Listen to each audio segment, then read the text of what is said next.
Good afternoon everyone. আজকে আমি যে বিষয়টি পড়াতে চলেছি সেটা হলো concept and nature of intelligence. তো এই বিষয়টি যাওয়ার আগে সর্বপ্রথম আমাদের জানতে হবে আসলে ইন্টেলিজেন্সটা কী, ইন্টেলিজেন্সের অর্থটা কী। প্রথমত ইন্টেলিজেন্স বলতে আমরা কী বুঝি? একটা ক্লাসের মধ্যে যখন আমরা দেখি যে কোনো বাচ্চা সে হয়তো কোনো এক্সট্রা কোনো একটা কাজ করছে, বা তার কোনো একটা দেখা যাচ্ছে কোনো একটা কোশ্চেন করেছি, সে আগে আগে উত্তর দিচ্ছে, তো সেক্ষেত্রে আমরা তাকে বলতে পারি যে তার বুদ্ধি আছে বা তার কোনো একটা এবিলিটি আছে যার কারণে সে উত্তরটা খুব সুন্দরভাবে দিতে পারলো, কিন্তু অন্যান্য স্টুডেন্ট দিতে পারলো না। তো সেক্ষেত্রে আমরা কি বলতে পারি যে ওই ছেলেটির বুদ্ধি আছে, এই ছেলেটির বুদ্ধি একটু কম আছে, বা অন্যান্য স্টুডেন্টের একটু কম আছে। তো সেক্ষেত্রে আমরা আজকে এই ইন্টেলিজেন্স সম্পর্কে আলোচনা করব। প্রথমে আমি যেটা বলতে চাইছি সেটা হচ্ছে ডেফিনেশন অফ ইন্টেলিজেন্স।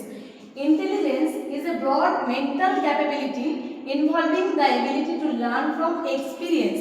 অর্থাৎ আগের যে আমার অভিজ্ঞতা আছে সেই অভিজ্ঞতা থেকে আমার মানসিক যে সক্ষমতা কতটা বিকাশ করলো বা কতটা ইনভলভ হলো, বা অ্যাডাপ্ট টু নিউ সিচুয়েশন অর্থাৎ নতুন পরিস্থিতিতে কিভাবে নিজেকে খাপ খাইয়ে নেওয়া। এছাড়াও আছে আন্ডারস্ট্যান্ড অ্যাবস্ট্রাক্ট কনসেপ্টস, অর্থাৎ কোনো একটা অ্যাবস্ট্রাক্ট যে বিষয়গুলো সেগুলোকে কিভাবে বুঝতে পারা, এবং and use knowledge two A broader sense, এবং যে নিজস্ব জ্ঞান আছে সেই জ্ঞানগুলোকে কিভাবে আরও বেশি বৃহত্তর অর্থে প্রকাশ করা যায় সেটা আমরা ইন্টেলিজেন্সের মাধ্যমে বুঝব।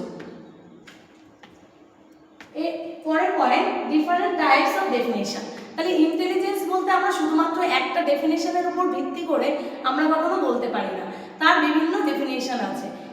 বিভিন্ন মনোবৈজ্ঞানিক এই ডেফিনেশনগুলোকে বিভিন্ন ভাগে ভাগ করেছেন, তার মধ্যে আমরা মূলত চারটে যে ভাগ সেই ভাগগুলো পাই।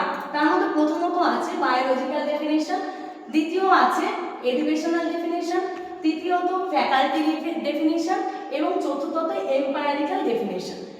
তো প্রথম যেটা আছে বায়োলজিক্যাল ডেফিনেশন। বায়োলজিক্যাল ডেফিনেশনের মধ্যে অ্যাকর্ডিং টু স্টার্ন অর্থাৎ মনোবৈজ্ঞানিক স্টার্ন তিনি বলেছেন intelligence is general mental adaptability two new problem and condition of life. অর্থাৎ তিনি বলতে চেয়েছেন যে বুদ্ধি হলো এমন একটা সাধারণ মানসিক ক্ষমতা যেটা কিনা নতুন নতুন যে সমস্যা বা আমাদের জীবনের যে নতুন নতুন প্রবলেমগুলো আছে সেই প্রবলেমগুলোকে আমরা কিভাবে খাপ খাইয়ে নিতে পারবো বা নতুনভাবে আমরা কিভাবে অভিযোজন করতে পারবো। দ্বিতীয় বলেছেন অ্যাকর্ডিং টু এডওয়ার্ডস, অর্থাৎ এডওয়ার্ডের মতে capacity for variability and versatility of response is called intelligence. অর্থাৎ বিভিন্ন বহুমুখী বা পরিবর্তনশীলতার মাধ্যমে যদি নিজেকে কোনো প্রতিক্রিয়া করা যায় বা কোনো প্রতিক্রিয়ামূলক আচরণ করা যায় সেক্ষেত্রে উনি বলেছেন যে তাহলে তার বুদ্ধিটা থাকবে।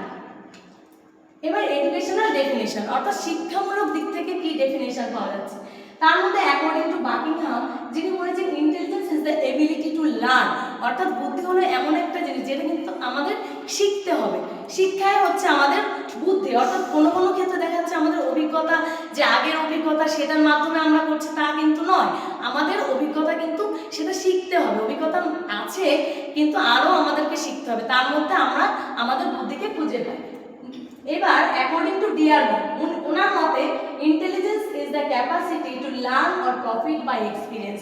অর্থাৎ ইন্টেলিজেন্স হলো এমন একটা সক্ষমতা যেটার মাধ্যমে আমাদের কোনো মূল্যবোধের বিকাশ হতে পারে বা আমরা কোনো পূর্ব যে অভিজ্ঞতা সেই অভিজ্ঞতার মাধ্যমে আমরা যাতে সেটা কোনো লাভজনক উপায়ে ব্যবহার করতে পারি।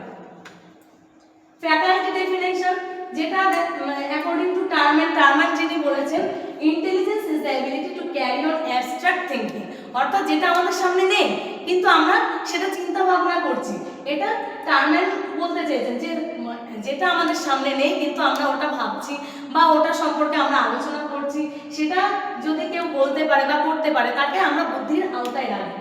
অ্যাকর্ডিং টু বিনে intelligence is the ability of the completeness of understanding, inventiveness, persistence in a given task and critical judgment. অর্থাৎ আমাদের যে গভীরভাবে যে জাজমেন্ট করার ক্ষমতা সেটা যাতে আমরা করতে পারি, সেটা যাতে আমরা আমাদের বুদ্ধির মাধ্যমে